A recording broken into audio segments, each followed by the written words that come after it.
Dan ya sebetulnya secara nggak langsung juga sebetulnya regulator itu memberikan edukasi juga untuk para calon investor supaya lebih aware. Iya.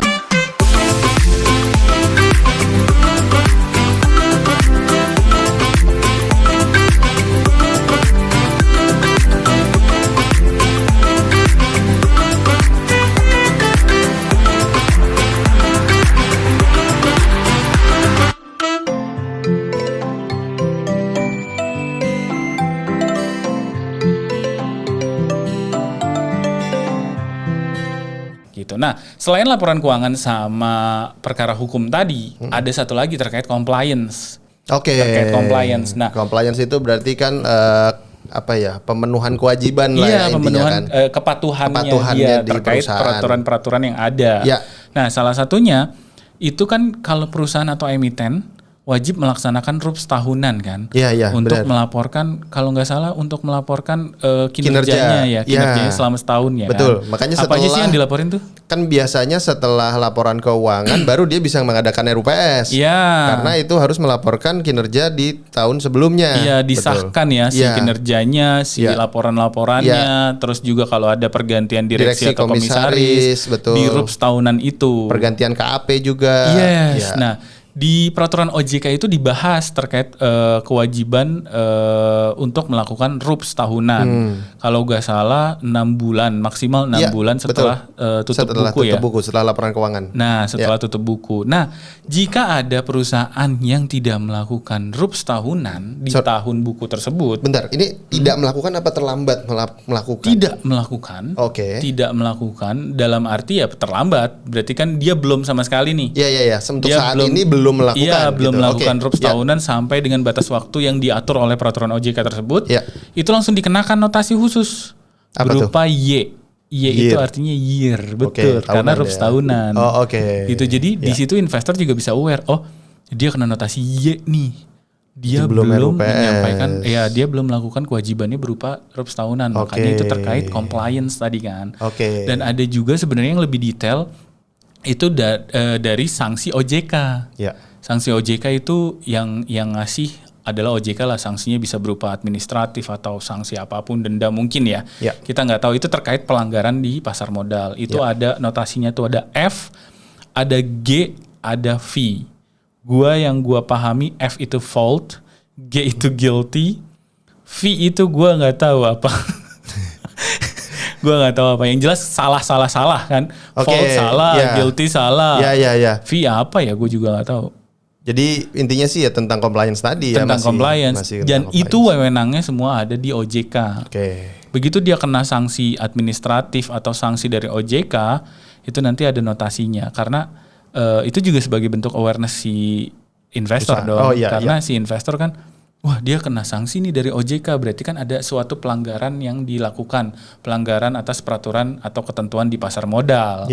Gitu. Jadi tadi kita recap lagi, notasi khusus itu dibagi menjadi 3. Betul. Pertama terkait laporan keuangan, yang kedua terkait perkara hukum, yang ketiga terkait compliance-nya. Gitu. Mungkin kedepannya kita nggak tahu, tapi yang jelas ada tambahan lagi ya. Iya, bisa jadi tidak menutup kemungkinan akan ada tambahan lagi karena kan filosofinya adalah perlindungan investor. Jadi terima kasih banyak untuk regulator yang sudah memfasilitasi. Akhirnya memberikan awareness kepada para calon investor. Bener. Jadi minimal kita nggak perlu nyari-nyari ribet-ribet, istilahnya nyari-nyari keterbukaan informasi atau di berita media. Atau buka laporan keuangan dulu. Atau buka laporan keuangan, tapi sudah dipersingkat, dipersimpel dengan kode-kode atau huruf-huruf. Gitu. Tinggal pahami aja kode ini artinya apa sih, huruf ini artinya apa. Tapi tahu juga di websitenya juga ada kok keterangannya di bawahnya ya. Betul. Ada keterangannya kok, jadi bisa tahu kok. Jadi itu semua bisa diakses di website IDX. Nanti kita akan kasih tahu lah detailnya. Nah, dari notasi khusus tersebut pastinya dong ada kelemahan sama ada kelebihannya. Kalau kelebihannya udah jelas tadi kan, buat awareness si investor biar lebih aware, biar lebih paham dalam pengambilan keputusan berinvestasi. Tapi kelemahannya setahu gua di surat edaran bursa itu pengkinian dari notasi khususnya itu cuman dibatasi pada jam 3. Bentar. Jadi maksudnya gimana? Misalkan nih hari itu Akhirnya yang L deh paling gampang. Ya. Telat laporan keuangan. Ya. Misalkan jam 4 dia nyampein, berarti kalau misalnya jam 3 dia masih kena L ya? Iya, kurang lebih gini deh. Ya bisa kayak gitu kan? kalau dia analogiin. Iya. Kalau misalnya dia kasihnya jam 2, ya itu bisa L-nya diubah. dicabut. Iya, Betul. L-nya dicabut untuk besoknya udah nggak kena notasi khusus. Oke. Notasi khusus berupa L. Ya. Tapi begitu si perusahaannya menyampaikan laporan keuangan lewat dari jam 3, berarti besok itu masih ada L-nya. Karena istilahnya itu tadi bukan kelemahan ya, maksudnya ada delay lah. Ada delaynya karena mungkin ada keterbatasan juga kan dari resource-nya si regulator tersebut gitu. Pertanyaan gua, kalau misalkan dia nyampein laporan keuangannya jam 4, akan dihapusnya besok jam berapa? Besoknya itu dihapusnya itu 2 hari kemudian. Karena setiap jam 3 kan cut off-nya kalau gue baca di surat edarannya itu. Berarti jam 3 besok baru dicabut? Iya, jam 3 besok efektifnya kan berarti besoknya lagi. Iya. Hilang tuh notasinya gitu. Nah, itu yang menurut gue salah satu kekurangan atau kelemahannya. Nggak bisa dibilang kekurangan atau kelemahan lah. Ada gap waktunya, ada delaynya gitu. Dan itu yang harus di aware banget sama investor. Betul. Kalau ada informasi-informasi yang istilahnya lewat dari jam 3 yang tidak terfasilitasi atau tidak masuk dalam pengkinian notasi, itu harus lebih aware lagi sih. Ya, gitu. Jadi ya memang balik lagi semuanya harus dicek lagi. Jadi harus investor. Misalkan investornya lihat dulu nih notasi khusus. Terus ternyata ada L. Berarti kan terlambat nih laporan keuangan. Nah, lihat lagi deh. Ya kan, dilihat lagi nih, udah nyampein apa belum? Nah, kalau misalkan itu berarti memang cuma delay istilahnya. Terus kalau misalkan, ini ada perkara hukum. Perkara hukumnya apa sih? Gitu kan? Betul. Jadi sebenarnya itu ya tadi cuman menyimpelkan aja perkara hukum. Kalau lu mau ngelihat detail dari perkara hukumnya, detail dari kenapa dapat opini disclaimer, itu kan lihat langsung ke sumbernya. Dan ya sebetulnya secara nggak langsung juga sebetulnya regulator itu memberikan edukasi juga untuk para calon investor supaya lebih aware. Banyak lah halnya. Ini berarti kita udah ngebahas 2 ya kan. Kemarin keterbukaan informasi yang melekat kewajibannya kepada si perusahaan, terus yang sekarang juga notasi khusus ya kan. Nanti mungkin ke depannya kita bakal bahas apa lagi ya? Banyak lah ya terkait perlindungan investor.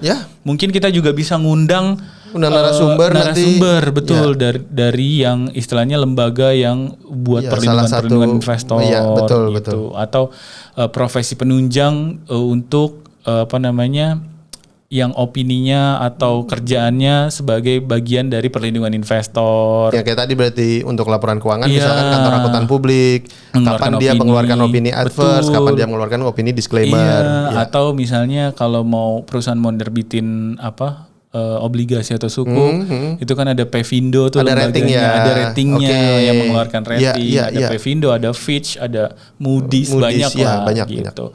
Oke, mungkin sekian dulu kali ya. Sekian dulu rekan ngopi. Perbincangan kita terkait perlindungan investor, membahas terkait notasi khusus. Bagi yang suka pada channel kita atau yang suka terkait pasar modal, jangan ragu lagi untuk subscribe dan bunyikan loncengnya. Jadi begitu kita ngeluarin video terbaru, kalian semua terinfo. Boleh nggak kalau nggak suka dislike? Boleh banget, nggak apa-apa. Gue tuh nggak mewajibkan. Gue tuh nggak mewajibkan rekan ngopi semua viewers kita untuk nge-like. Kalau lu nggak suka ya nggak apa-apa, silakan di dislike gitu. Dan kalau misalkan dia nggak suka ya tulis di komen apa yang nggak suka untuk jadi buat kritik membangun kita gitu loh.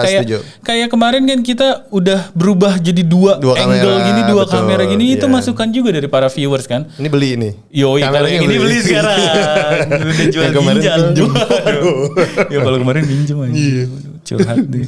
Ya udah, jangan ragu lagi untuk subscribe dan juga kita punya media sosial. Ya, ada TikTok, Instagram, Twitter sama Facebook. Dengan nama ngopi.pm. Jangan lupa follow, terus komen kalau ada yang mau dibahas dan juga ini terkait perlindungan investor nih, bahas yang ini dong bang, gitu. Atau ada pertanyaan langsung. Atau betul. Ya kan. Nanti kalau misalkan si perusahaan ini kena gugatan hukum, katakanlah gitu ya. Ini gugatan gini. Nanti gimana ya notasi khususnya? Betul, misalkan. Betul. Ya kan? Atau bang, ngakses ini di mana sih, ngakses notasi itu juga boleh. Itu bisa. Iya. Silakan komen semaunya, kalau bisa komen yang positif ya, rekan-rekan ngopi semua. Yang membangun ya. Yang membangun gitu. Kita sangat mendengarkan kritik, saran dan komen-komen dari rekan ngopi semua. Ya. Mungkin itu dulu. Oke. Sampai ketemu lagi di konten kita selanjutnya. See you and stay smart. Bye bye.